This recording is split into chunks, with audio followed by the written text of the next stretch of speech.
એમાં પણ ઘણીવાર મિસકન્સેપ્શન છે કે આપણાથી પૂજા ન થાય, આપણે પૂજા ન કરવી જોઈએ. આપણે સૌથી પહેલા ક્યાંથી આવીએ છીએ? તો સૌથી પહેલા પિતૃચરણ આજ્ઞા કરે છે કે 4 સ્ટેજ માનવના જીવનમાં આવે છે. સૌથી પહેલા આપણે મનુષ્ય છે, તો મનુષ્ય રૂપે હ્યુમેનિટેરિયન વેલ્યુઝ તો આપણામાં હોવી જરૂરી છે. બીજું, આપણે જે ક્ષેત્રમાં રહીએ છીએ, જે દેશમાં રહીએ છીએ, તો આપણે ભારતીય છે, ઇન્ડિયન છે.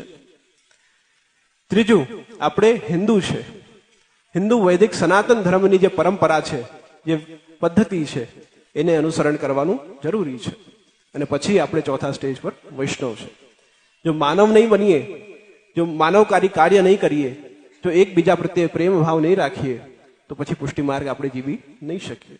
જે દેશમાં જે આપણે નાગરિક છે ત્યાં રહીને અને એના નિયમોનું પાલન નહીં કરી શકીએ, તો આપણે વૈષ્ણવતાને નહીં જીવી શકીએ. હિન્દુ સનાતન વૈદિક ધર્મની જે પરંપરા છે એને પાલન નહીં કરીએ, વિવાહ કરવું એ પુષ્ટિ માર્ગની મર્યાદા નથી. વિવાહ કરવો એ હિન્દુ સનાતન વૈદિક ધર્મની પરંપરા છે. તો આપણા ત્યાં પૂજન પણ એક પ્રકારથી સ્વીકારવામાં આવ્યું છે. આપણા ત્યાં માર્કંડ્ય પૂજા થાય છે. આપણા ત્યાં જન્માષ્ટમી પર સૌથી પહેલા ગણપતિ પૂજન થાય છે, છઠ્ઠી પૂજન થાય છે.